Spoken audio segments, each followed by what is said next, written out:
21শে December রবিবার রাত 3:21 নাগাদ আমরা বেরিয়ে পড়লাম আমাদের গন্তব্যের উদ্দেশ্যে।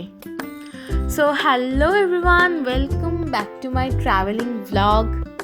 2025 সালের এটা আমাদের দ্বিতীয়বার এবং 2025-এর শেষবার ঘুরতে যাওয়া, কারণ ডিসেম্বর মাস চলছে, শেষ মাস 2025-এর।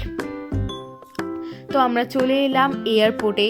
আমাদের ফ্লাইট আছে 6:30 নাগাদ, তাই ওই রকম রাত 3-3:30 বলা চলে সেই সময় বাড়ি থেকে বেরোনো। খুব কঠিন ছিল। ওই রাত 2টোর সময় ঘুম থেকে উঠে 1.5 ঘন্টার মধ্যে রেডি হয়ে লাস্ট মিনিট প্যাকিং করে বাড়ি থেকে বেরোনো। দেখো আমাদের নেতাজি সুভাষচন্দ্র বসু ইন্টারন্যাশনাল এয়ারপোর্টটাকে কতটা সুন্দর লাগছে। এই দেখো আমাদের 2টো ট্রলি, একটা ব্লু ব্যাগ আর 2টো ব্যাকপ্যাক হয়েছিল।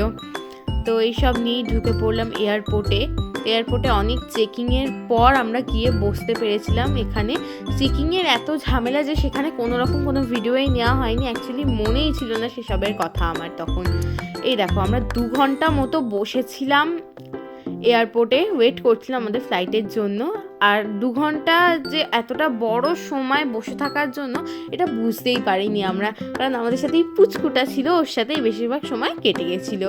তো এইবারে আমরা যাচ্ছি, তো দেখতেই পাচ্ছ আমার বাবাকে।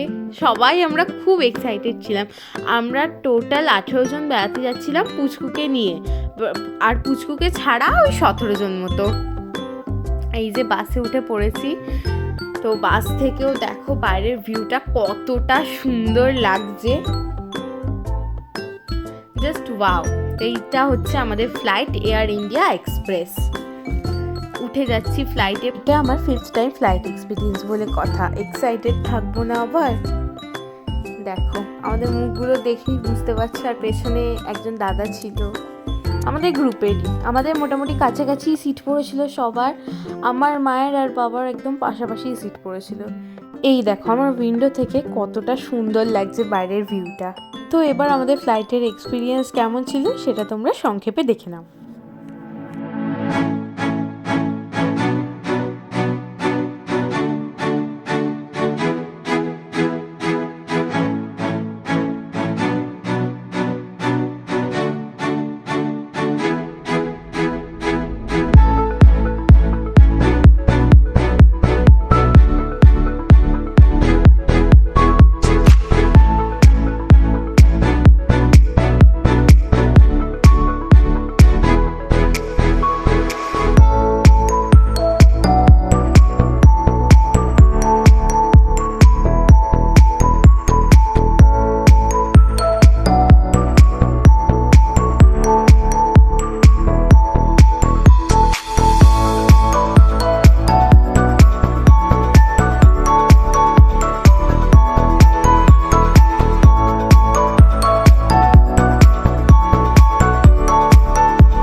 তো এয়ারপোর্টে নেমেই আমার মা আর রূপসাদি ডিসকাস করছিল ওদের প্লেনের কানের যন্ত্রণা নিয়ে।